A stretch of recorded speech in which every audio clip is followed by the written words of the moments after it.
New Zealand এবং south Africa দুটো দলের অবস্থা প্রায় একই রকম। দুটো দলই কোনো আইসিসির টুর্নামেন্ট আসলে স্পেশালি সেমিফাইনাল ফাইনালের যে প্রেশারটা তারা আসলে নিতে মানে তাদের আসলে সমস্যা হয়েছে, তারা সেই প্রেশারটা কেন যেন নিতে পারে না। সাউথ আফ্রিকাকে আমরা চোকার বলে থাকি, এটা একদম কমন তাদের সাথে যায়, কিন্তু আমরা নিউজিল্যান্ডকেও যে অবস্থায় দেখি নিউজিল্যান্ডের আসলে সেই অবস্থায় রয়েছে। সেমিফাইনাল ফাইনাল আসলে তারাও আসলে সেই চাপটা নিতে পারে না। এক্স্যাক্টলি, এবং সাউথ আফ্রিকার ক্ষেত্রে একটু বেশি, নিউজিল্যান্ডের ক্ষেত্রেও তাই।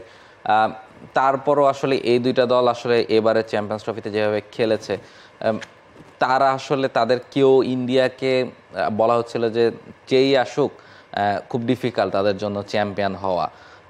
আমার কাছে আবার এরকম মনে হয় না। তারা যেভাবে খেলছে, সাউথ আফ্রিকাকে বলেন বা নিউজিল্যান্ড বলেন, তারা যদি সেমিফাইনাল ম্যাচটা খেলে যেই জিতবে।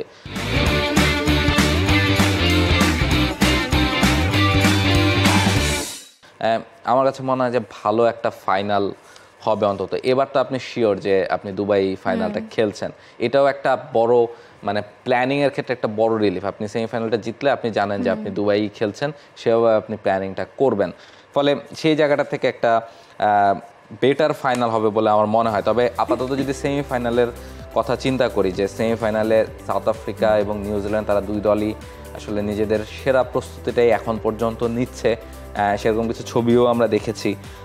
তবে দুই দলের আসলে মুখোমুখি অবস্থান কীরকম সেটাও একটা দেখার মতো ব্যাপার। তবে আপনার কাছে কি মনে হয় যে আসলে এই সাউথ আফ্রিকা এবং নিউজিল্যান্ডের এই সেমিফাইনালে আপনি কাকে এগিয়ে রাখবেন? ওকে, হেড টু হেডটা যদি আমরা আসলে একটু দেখেই নেই, যে সাউথ আফ্রিকা এবং নিউজিল্যান্ড ওয়ানডেতে তারা মুখোমুখি হয়েছে ৭৩ বার, যেখানে জয়ের আর পরাজয়ের সংখ্যাটা অনেক বেশি ডিফারেন্স আছে। সাউথ আফ্রিকা যেখানে ৭৩টার মধ্যে ৪২টা ম্যাচ জিতেছে, নিউজিল্যান্ড জিতেছে ২৬টা, নো রেজাল্ট সেখানে 5টা ম্যাচ। আর চ্যাম্পিয়ন্স ট্রফিতে সাউথ আফ্রিকা নিউজিল্যান্ড মুখোমুখি হয়েছে দুবার, দুই দল, এবং দুই দলের মধ্যে তাদের মধ্যে একটা একটা করেই জয় রয়েছে, সমান সমান 50-50 এই জায়গায়। তবে আপনি আমাকে যেটা প্রশ্ন করছিলেন রাহুল, আমার কাছে যে জিনিসটা মনে হয় চ্যাম্পিয়ন্স ট্রফিটাতে মানে এত কম ম্যাচ হয়েছে, ধরেন আপনার গ্রুপে যখন 4টা করে দল, 3টা করে মাত্র আপনার ম্যাচ খেলার সুযোগ, সেখানেও 1-2টা ম্যাচ যখন বৃষ্টিতে ভেসে যাচ্ছে, মানে তখন আসলে আর কি বলার থাকে। আপনি সাউথ আফ্রিকার কথা বলবেন, সাউথ আফ্রিকা আমরা দেখেছি গ্রুপ পর্বে তারা মানে দুই দলের কথা যদি বলি, সাউথ আফ্রিকা এবং নিউজিল্যান্ড, ধরেন 1-2টা ম্যাচ তারা খেলেছে মাত্র, সো 1-2টা ম্যাচে তারপর আসলে বলা যায় না।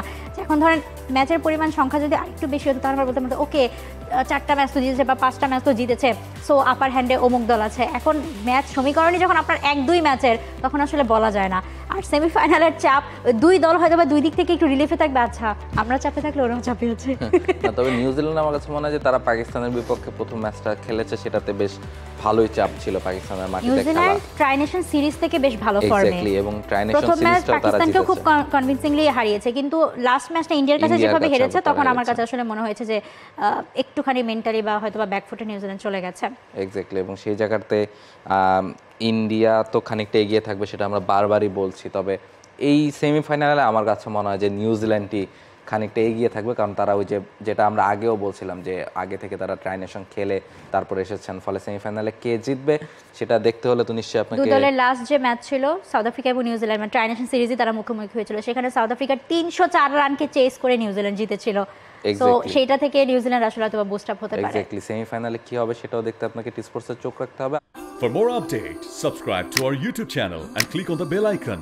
Follow us on Facebook and Instagram.